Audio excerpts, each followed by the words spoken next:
Bugün yaşam olarak gördüğünüz tüm tezahürler, çeşitli ifade türleri temelde dualiteye dayanmaktadır. Yani ışık ve karanlık, erkek ve dişi, yaşam ve ölüm.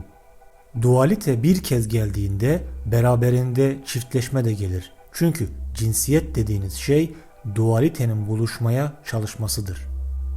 Erkek ve dişi olarak adlandırdığımız bu iki enerji sürekli olarak bir araya gelmeye çalışmaktadır. Aynı zamanda bu birlikte olma özlemi dışında aralarında ortak hiçbir şey yoktur. Aynı anda hem sevgili hem de düşmandırlar. Kişi dualitenin sınırlarını aştığında, içindeki bu mücadelesi sona erdiğinde ancak o zaman ilahi olan kendini gösterir. İlahi olarak bahsettiğiniz şey çok suistimal edilmiş bir kelime. Ancak ilahi olarak adlandırabileceğiniz bir şey varsa bunu deneyimleyebilecek 5 duyudan başka bir bilginiz yok. Karşılaştırma olmadan 5 duyu organı hiçbir şeyi algılayamaz. Sadece karanlık olduğu için ışığın ne olduğunu biliyorsun. Sessizlik olduğu için sesin ne olduğunu biliyorsun. Aksi halde kulaklarınız algılayamaz. Duyu organlarınız her şeyi hep karşılaştırmalı olarak algılar. Her zaman parça parça. Hiçbir şeyi bütünsel olarak algılamazlar. Her zaman her şeyin sadece bir tarafını algılarlar. Size avucumu göstersem diğer tarafını göremezsiniz. Herkesin yaptığı şey için de bir felsefesi, açıklaması vardır.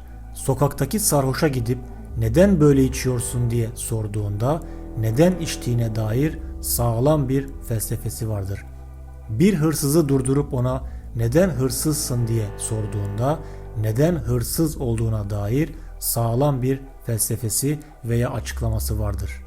Herhangi birinin yaptığı saçmalık ne olursa olsun kendi felsefelerinin desteğine sahiptir. Bir felsefe olmadan hayatın boyunca aptalca şeyler yapmaya devam edemezsin. Çünkü zekanız bunu yapmanıza izin vermeyecektir. Bir felsefen varsa hiçbir şey düşünmeden her gün aynı şeyi yapmaya devam edebilirsin. Hele felsefenize Tanrı'nın damgasını vurursanız dönüp bakmanıza gerek kalmaz. Durmadan aynı aptalca şeyleri yapmaya devam edebilirsiniz. İnandığın şeye Tanrı'nın damgasını vurduğun an artık aklınızı da kullanmak zorunda değilsiniz. Hayatınızla ilgili ne saçmalıklar yaptığınızı merak etmenize gerek yok. Çünkü bunu hak ettiğinize inanırsınız. Bir balık okyanusun içerisindedir. O okyanusun bir parçası. Pek çok yönden okyanustur. Ancak bunu algılamasının bir yolu yok. Nereye giderse gitsin okyanusu göremez. Ancak içinde bulunduğu okyanusun dışına çıkıp baktığında okyanusun ne olduğunu anlayacaktır. Şu anda aynı durum ilahi olan ile geçerli. 5 duyu organının sınırları içinde bunu bilmenin hiçbir ihtimali yoktur. Fiziksel beden bir esaret. Çünkü bu engin varoluşta bu küçük beden ayrı bir varlıktır. Bu süreci aramak babanızın söylediklerine inanmak demek değil. Kitabınızın söylediğine inanmak demek değil. Bu basitçe 5 duyu algısının sınırlarının ötesine geçmek ve fizikselden daha fazlasını deneyimlemek için araçlar aramaktır. Manevi bir süreç budur. Yaratılış size olmak istediğiniz şey olmanız için gerekli fırsatı beraberinde getirmeseydi o zaman hiçbir olasılık olmazdı. O zaman kurtuluş diye bir şey olmazdı. Yaratılış olduğu için bunun ötesine geçme imkanı da var. Hayvan doğasında ve diğer yaşam formlarında çok fazla bir olasılık yoktur.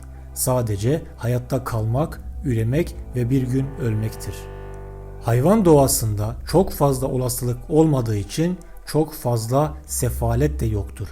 Gezegendeki diğer canlıların insanlar gibi acı çektiğini göremezsiniz. Çünkü bir insanın bildiği türden bir ızdırabı bilmiyorlar. Bir insan olarak yaratılış size kendinizden dilediğiniz her şeyi yapma özgürlüğü verdi. Kendinize ızdırap üretebilirsiniz. Bu sizin tercihiniz. Kendimize gerekli konfor yaratmamız için gerekli zeka bize verilmiştir. Ama sadece içsel sorunlarımız olduğu için bu özgürlük insanlığın üzerine bir lanet haline geldi. Şu anda insanların ızdırap çektiği şey esaretleri değil, özgürlüklerinin acısını çekiyorlar. Dünyada yiyecek olmadığı için değil, yetenekli insanlar her şeyi kaptığı için sefalet var. Bir düşünce, duygu veya ego hayatı bilemez. Hayatı ancak hayat bilebilir. Nabız gibi atan bir yaşam sadece bu titreşen enerji kütlesi. Buna yaratılış diyebilirsin, yaradan diyebilirsin ya da kendim diyebilirsin. Aynı şey. Adının ne olduğu önemli değil. Bu sadece hayat.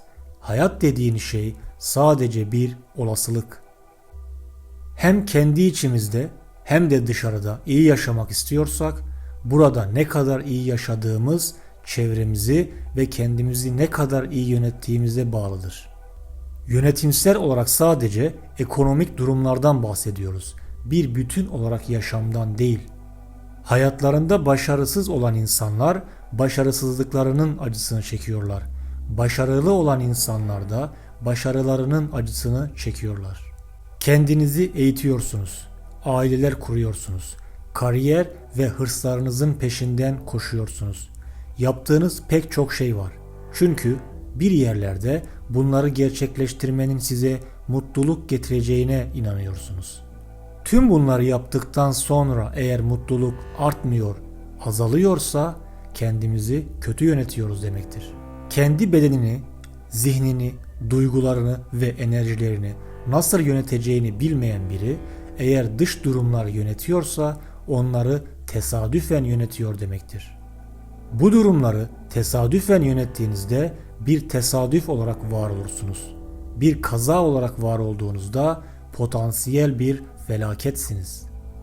Potansiyel bir felaket olarak var olduğunuzda her zaman endişeli olmak hayatın doğal bir parçası haline gelir. Hayatta hazır olmadığınız ve hak etmediğiniz şeyleri elde ederseniz hayat daha iyi hale gelmez.